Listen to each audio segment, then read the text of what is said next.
guys, welcome back to my channel. Thank you so much for joining me this week. I really appreciate you. If you've not subscribed to my channel, please consider doing so. I would really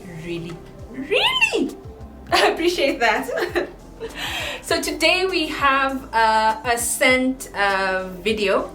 So what we're going to do is just have a conversation on how you can find your scent, a scent that works with you, and also how you can just start growing your collection, one step at a time.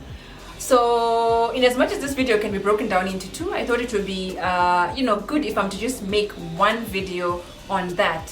One way that you can find out what you like for a scent is just by visiting perfume shops and then smell what they have within their shops. I know at times, especially here in Africa, sometimes when you go to the smaller shops that sells perfume, the reception that you might get when you are essentially just smelling the perfumes and exiting without paying is not a good reception. You can just see from the attendant's face that they were not pleased that you did not buy anything from them, and yet you were asking so many questions. But essentially that's one way that you can find out what you like and what you do not like. The good thing about perfume shops is they'll have a wide array of perfumes that are in the market, and you're able to just sniff through a couple of them and find out what you like and what you do not like. Also, the good thing about these shops is they normally have some cards whereby you can spray those perfumes. You don't need to really spray them on yourself, but you can spray those perfumes on these particular cards. And what I'd advise is, upon spraying onto those cards, take them home with you. Indicate which perfume that was so that you can smell it later on, and you'll also be able to find out whether that particular perfume lasts a long time and what the dry down potential is going to be. Though it's not on anyone's skin, it's just on a card, it will just give you a slight indication of some of those things. So it's really helpful for you to just go to these perfume shops. It's okay if they look at you badly, even if you ask so many weird questions. Just find out from these attendants what the notes are, find out just more with regards to the perfume, etc., how long it lasts, some of these questions, so that you have a good view about that perfume. What I've also noticed about these attendants, some of them are not really well versed when it comes to these perfumes. So also just do your research. Do your research to find out more about this particular perfume. It's always good to be an informed consumer, so that you're just not, blind buying, because you might not like it. You might spend so much money blind buying something that you might not enjoy. So it's always good to just do your research beforehand. The other thing that you can do is just pass by some of these natural shops, some of these pharmacies where they sell essential oils. What I've noticed though, which is very interesting, the not so established pharmacies might have the essential oils, but they might not have any testers. So it's always good for you to, visit these places. So make sure that you go to a pharmacy whereby they have some testers, some that you can open and smell. Because really, you need to know what the essential oil smells like. What this will help you is, if you find an essential oil that you like, for example, you love lavender or you love jasmine. If you're looking for scents to say purchase, you look for scents that have some of these, some of these oils like jasmine. So make sure that you visit these pharmacies and smell some of these essential oils.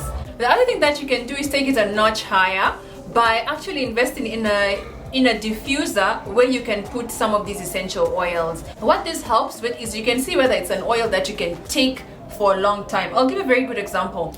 I bought patchouli, and patchouli is as part of a scent, people really love it a lot. So I got that and I was like, oh, I'm going to love this. Then I put it in my diffuser. It needs to be combined with something. It really needs to be combined with something for me to be able to enjoy it. So at least the aroma was in my house and I could smell whether it's a scent I can manage or not. For a person with allergies like me, I think that's one route that you should actually take, because at times you might smell something and it smells okay in the shop, but when with the aroma, maybe it's something that's going to make you sneeze. So you need to be very, very cognizant of that fact. What the diffuser experience will also help you with is combining different essential oils so that you find what you enjoy and what you do not enjoy. Say, for example, patchouli. Maybe if it's mixed with something else, it will tone it down a little bit and I'll start enjoying it. The other thing is to get samples. Now, I am in the African market. Getting samples is very difficult. The only time that I get samples is if I buy something from Sephora, of which we do not have a Sephora here in Kenya. So if I manage to ship in some goods, maybe from Sephora, they will ask if I want some samples, and normally what I would pick is a perfume scent, because that's the only way that I can experience some of these perfumes. So if you're in an economy whereby you can get samples, well and good, get those samples, because that will actually really help you. I tried the light blue Dolce & Gabbana. I loved it. I really loved it, because you see, I used the sample on my skin, went out with it, found out for how long it lasts on my skin, whether the scent is a scent that I can manage, and I loved it. So by the time it gets to purchasing that scent, then I'll know that this one I'll have no issues with it at all, because I love it. So if you're in an economy whereby you can get samples, get them. Some of these samples are actually free, so if you can do that, then you can get those free samples. But if not, I know you can also purchase samples. So you can purchase, the samples of the perfumes that you want to try. The good thing with the samples is, you'll be able to, wear it for like a week, and then you're able to just ascertain whether it's something that you like or not. The other thing is, of which I think this one, some people might not like the suggestion, but I think it's a helpful suggestion in my view. If someone comes up to you and they're smelling nice and you like the scent, I mean, why not ask? You can always ask. Fine, body chemistries are different, and the way it might be smelling on them is going to be different from the way it's going to smell on you. And then let's be honest, not everyone gives away the perfume that they are spraying. Some people don't like to convey that information to others because they don't like to be copied. Well and good. But what's the worst that person can say to you? They'll just say, they'll just give you a lie, or they will just not say anything, and that's okay. But what this will help you would be, say for example, Sally has come up to me, Sally is smelling nice. I ask her what her scent is, then she tells me the particular scent it is. Maybe say it's Hugo Boss Femme. The next step that I would take would be, I'll go to a perfume shop, find out if they have it, and then spray it on my own skin. The tester, that is. If I still like it from that point onward, then maybe it's something that I'll put on my purchase list when I do have the money to pay for it. Now that, say, you've established what you want to buy, you have a whole list of perfumes that you want to add to your collection. Let me break it down to you. Perfumes are expensive. They are very, very expensive.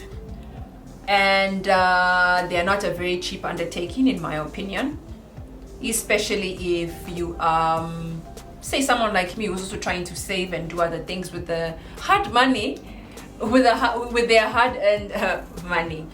So you need to have a budget. I'm sorry to say this, but you need to have a budget for the perfumes that you want to buy. For me, what I normally do is, if I really love a particular scent, I'll save up for it. I mean, it's not a live or die situation whereby I need to buy it immediately. No. Normalize budgeting and saving for your scents. Just don't go out on a whim to just buy some of these scents, because in the Kenyan market, when they do come now to Kenya, you find that some of these scents are over 15,000. That is over $150, which is money you use for your groceries, say in a month or 2 months. So already from that perspective, it is not a small undertaking. So just have a budget for it, save up for it, If it's going to take you 2 months, well and good. If you already have the cash for it, great. If it's going to take you 3 months, that's fine. If you decide to buy it for yourself on your birthday, see, the more time you have to get there and to actually buy it. So yeah, the point here is to just have a budget and stick to that budget. If, say for instance, it's always good to have an array of the perfumes that you want, right? So that if you decide that, oh, so my budget is $150, the perfumes that you can only pick should be, say, within that range, because there's some really expensive perfumes that you're just like, oh, do I really need to break the bank for this? The other thing is, look for discounted places where you can buy your perfumes. Make sure that the place is reputable. They're not selling you knockoffs, because there are so many knockoff places that they'll start saying grade 1, grade 2, grade 3 perfumes. So yeah, make sure that the discount place that you're going to is a legit place that will sell you the proper thing. A very good example of this is fragrancenet.com. That one, at least you know that what you're getting from there are the legit perfumes, and they are highly discounted. So yeah, that's a place for you to start, because at times full retail price might be steep. It might really be steep. And then also the other thing is, as you're building your collection, take your time. Take your time. You don't need to have 20 cents at a go. You really don't. So just take your time and enjoy the experience, because it's really enjoyable for me, say, when I've saved for a particular scent and then I've bought the scent and oof, I'm smiling on myself and I love it. I absolutely love it. So enjoy the process of saving up for it, for just building your collection one step at a time. Before you know it, you actually have a big collection of your scents. So let me know what other points we can add to what I've already mentioned. Let me know what your thoughts are in the comment section below. I really do appreciate your time, so thank you so much for watching. Make sure that you take care of yourself and that you also take care of your loved ones. Thank you. Bye.